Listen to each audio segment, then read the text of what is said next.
வணக்கங்க. இன்னைக்கு ஈஸியா, ஹெல்த்தியா லஞ்ச் பாக்ஸ் ஒண்ணு பார்க்கலாங்க. நான் இன்னைக்கு கீரை கடையல் பண்ணியிருக்கேன்.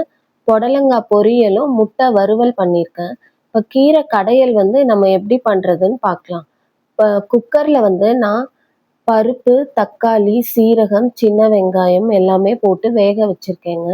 இப்போ அரைக்கீரைய நல்லா கிளீன் பண்ணி, கழுவி எடுத்து வச்சிருக்கேன் கட் பண்ணி.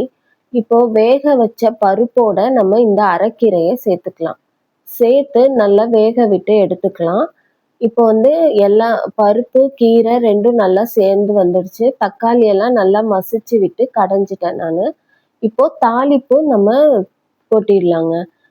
ஒரு சின்ன தாளிப்பு கரண்டி வச்சு அதில எண்ணெய் விட்டுருக்கேன். கடுகு போட்டுட்டு, அதில கொஞ்சம் சீரகம் போட்டு, காஞ்ச மிளகாய் போட்டிருக்கேன். தாளிச்சு நானு பூண்டை தட்டி வச்சிருக்கேன். அதையும் அதோட சேர்த்து நல்லா வதக்கிட்டு, நம்ம வேக வச்ச கீரையோட இத தாளிப்ப சேர்த்துடலாம். இந்த பூட எண்ணெயில நல்லா வதக்கி போட்டோம்னா, கீரை நல்லா மணமா, சுவையா இருக்குங்க. செய்து பாருங்க. இப்போ கீரையில தாளிப்ப கொட்டிடலாம்.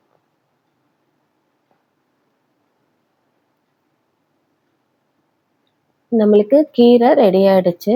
நல்லா கலந்து விட்டுக்கலாம். நல்லா கலந்து விட்டுட்டு, இப்போ கீரை ரெடி ஆயிடுச்சு. நம்ம அந்த பக்கமா எடுத்து வச்சுட்டு, அடுத்தது புடலங்காய வதக்கிக்கலாங்க. இப்போ நான் பொடி பொடியா புடலங்காய கட் பண்ணி வச்சிருக்கேன். வெங்காயம் 1 கட் பண்ணி வச்சிருக்கேன். இப்போ தாளிப்ப நம்ம ரெடி பண்ணிடலாம். கடாய் அடுப்புல வச்சுட்டு, தேங்காவையும் நல்லா துருவி வச்சிருக்கேங்க. அடுப்புல கடாய் வச்சுட்டு எண்ணெய் ஊத்தி கடுகு தாளிச்சிருக்கேன். கொஞ்சமா சீரகம் போட்டுக்கிறேன். இப்போ 2 பொரிஞ்ச உடனே காஞ்ச மிளகாய் 2 போட்டுக்கிறேன். காஞ்ச மிளகாவை போட்டு நல்லா வறுத்துட்டு நான் வெங்காயத்தை சேர்த்துக்கிறேங்க. வெங்காயத்தை நல்லா எண்ணெயில வதக்கிக்கணும். கண்ணாடி பதம்னு வாங்க, அது வர்ற வரைக்கும் நல்லா வதக்கிக்கணுங்க. ப்ரௌன் கலரா பண்ணோன்னா நம்ம காயோட சேர்க்கும்போது காய் அந்த கிரீன் கலர் போய் ஒரு மாதிரி ப்ரௌன் கலரா வந்துடும். அதுக்காக வெங்காயத்தை நம்ம கண்ணாடி பதத்தோட வதக்கிக்கிறோம். வதக்கின பிறகு நம்ம பொடியா கட் பண்ணி வச்சிருக்கிற புடலங்காவை இதோட சேர்த்துக்கிறேன் நான். பாருங்க, பொடி பொடியா கட் பண்ணி வச்சிருக்கேன். அந்த புடலங்காவை இதோட இந்த வெங்காயம் வதக்கணும்ல அதில் கொட்டிக்கலாம். அதில் கொட்டிட்டு புடலங்காவையும் நல்லா வதக்கிட போகிறோம். இப்போ நம்ம நல்லா எண்ணெயிலே புடலங்காவை நல்லா வதக்கி விட்டுடலாம்.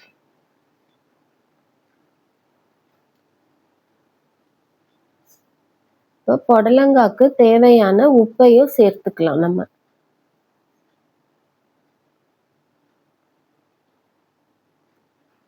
உப்பையும் சேர்த்துட்டு நல்லா ஒரு வதக்கி விட்டுடலாம். வதங்கின உடனே நம்ம இதுக்கு தேவையான அளவு தண்ணி விட்டுக்கணும். நிறைய தண்ணி விட்டோம்னா குழஞ்சாது போல ஆயிடும். ஒரு 1/2 டம்ளர் தண்ணி ஊற்றி மூடி வச்சோன்னா ஒரு 5 நிமிஷத்துல நல்லா புடலங்காய் வெந்து வந்துடும் நம்மளுக்கு. இப்போ தண்ணி விட்டுட்டேன் நான். தண்ணி விட்டுட்டு ஒரு பெரட்டி விட்டுட்டு மூடி போட்டு மூடி வச்சிடலாம்.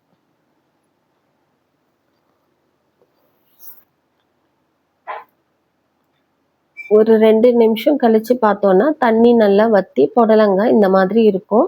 இப்போ நல்லா அதையும் நல்லா வதக்கிட்டு தேங்காய் துருவல் வச்சுருக்கோம் இல்லையா, அதையும் அதில் போட்டு நம்ம நல்லா சுருள பெரட்டி எடுத்தோன்னா புடலங்காய் பொரியல் நம்மளுக்கு ரெடி ஆகிடும். இப்போ லஞ்ச் பாக்ஸை பேக் பண்ணிடலாம். சாதம் சூடாக வடித்து வச்சுருக்கேன். அந்த சாதத்தோட கீரையை நல்லா கலந்து பேக் பண்ணியிருக்கேன்.